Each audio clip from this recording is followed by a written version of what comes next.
There was a moment in Indiana's matchup against Atlanta that left fans asking the same question. How does a team look unstoppable for one half and completely different the next? And the answer might be far more complicated than a single loss. Because what happened between the Fever and the Dream wasn't just another game on the schedule. It became the latest chapter in one of the biggest conversations surrounding the WNBA right now. Coming into the game, the energy around Indiana felt different. The Fever had shown flashes of becoming one of the most exciting teams in basketball, and whenever Caitlin Clark steps onto the floor, expectations immediately skyrocket.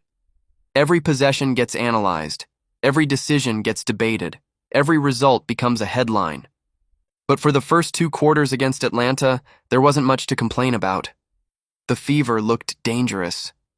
Clark came out attacking from the opening minutes.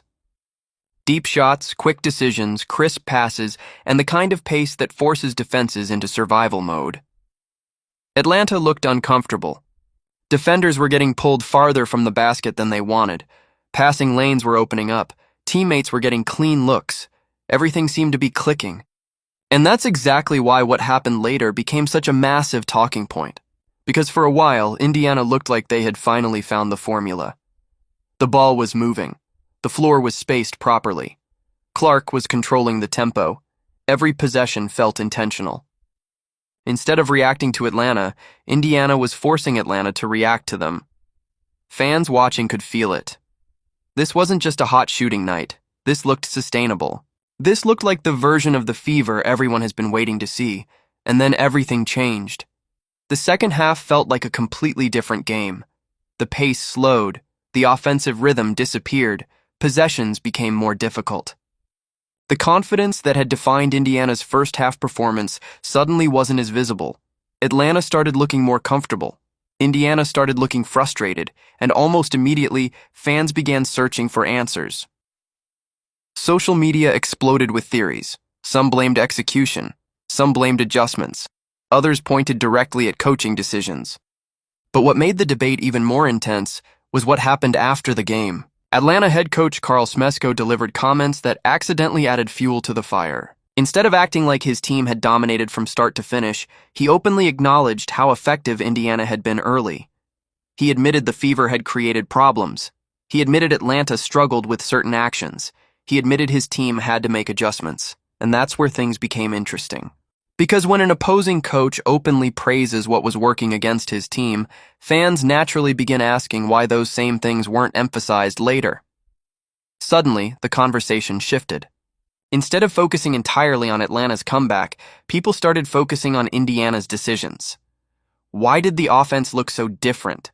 Why did the momentum disappear? Why did the game feel like it moved away from the style that created success in the first place? Those questions spread quickly. And once they started, they weren't going away. The reality is that Caitlin Clark changes basketball games in ways that don't always show up in the box score.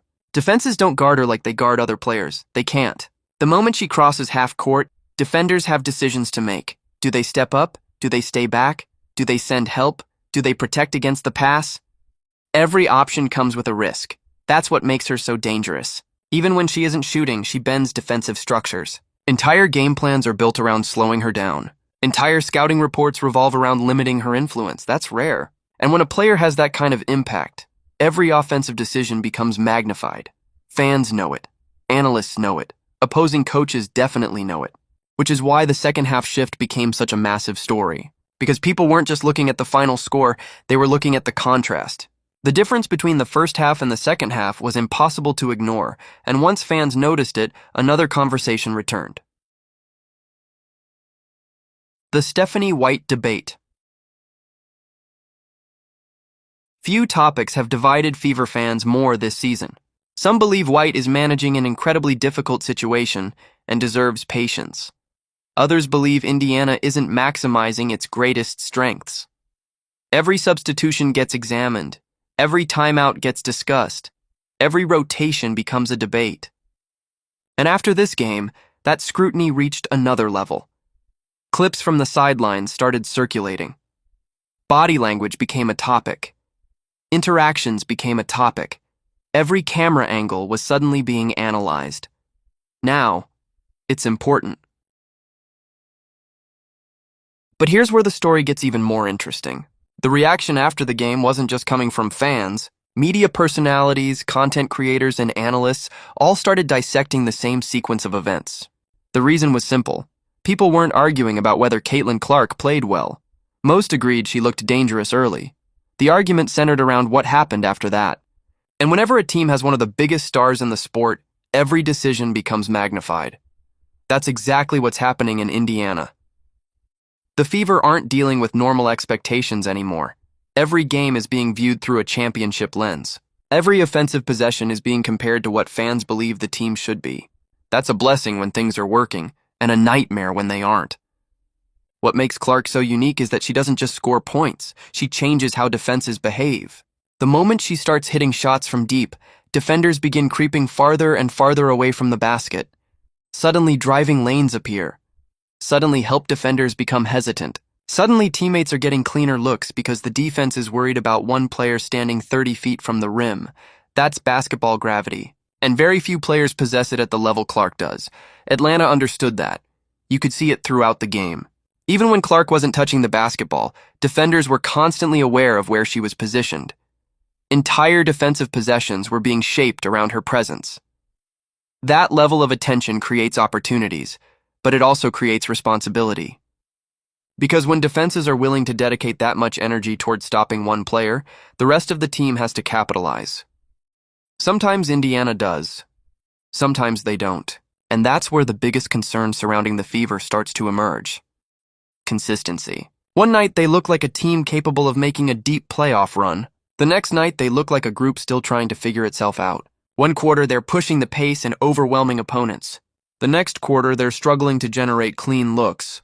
Those swings are becoming difficult to ignore, and opponents are beginning to notice. Early in a season, teams can surprise people. Schemes are fresh, rotations are unfamiliar, scouting reports aren't complete. But as games accumulate, the league adjusts. Coaches gather film. Players recognize patterns. Weaknesses become easier to attack. That's why maintaining success becomes harder as the season progresses. The Fever are now entering that stage. Teams know who Caitlin Clark is. They know her tendencies. They know Indiana's preferred actions. The challenge is no longer catching opponents off guard. The challenge is staying one step ahead. Atlanta provided a blueprint for how difficult that can be. They weathered the early storm. They survived the first half explosion. Then they slowly started making Indiana uncomfortable. Not with one massive adjustment, not with one game-changing play, but through dozens of small corrections. Better communication, cleaner rotations, fewer mistakes. And over time, those little improvements became the difference between winning and losing. That's what makes this loss so frustrating for Fever fans, because it wasn't a talent issue. Nobody walked away from this game thinking Indiana lacked firepower. The talent was obvious. The problem was sustaining it. And until that changes, these conversations aren't going away. Every loss will bring more questions. Every rotation will bring more criticism. Every adjustment will be examined frame by frame, because when expectations rise, patience disappears. And right now, expectations around the Fever may be higher than they've ever been, which means the pressure is only getting started. Atlanta showed exactly how difficult it is to maintain that level for a full game. Now the pressure shifts back to Indiana. The talent is there, the opportunity is there, the expectations are definitely there. The only question left is whether the Fever can turn those brilliant flashes into a consistent identity. Because if they can, the rest of the league has a problem. And if they can't, games like this won't be remembered as exceptions. They'll be remembered as warnings. The next few weeks may tell us which version of the Fever is real. And if Fever fans thought the criticism would cool down after the final buzzer, they were dead wrong. Because the conversation quickly evolved from one game into something much bigger. People started revisiting old concerns. Old frustrations, old questions that never seem to get fully answered. Why does Indiana sometimes look unstoppable when playing fast, only to drift away from that identity later? Why do stretches of dominance suddenly disappear? And why does it feel like every loss sparks the exact same Debbie?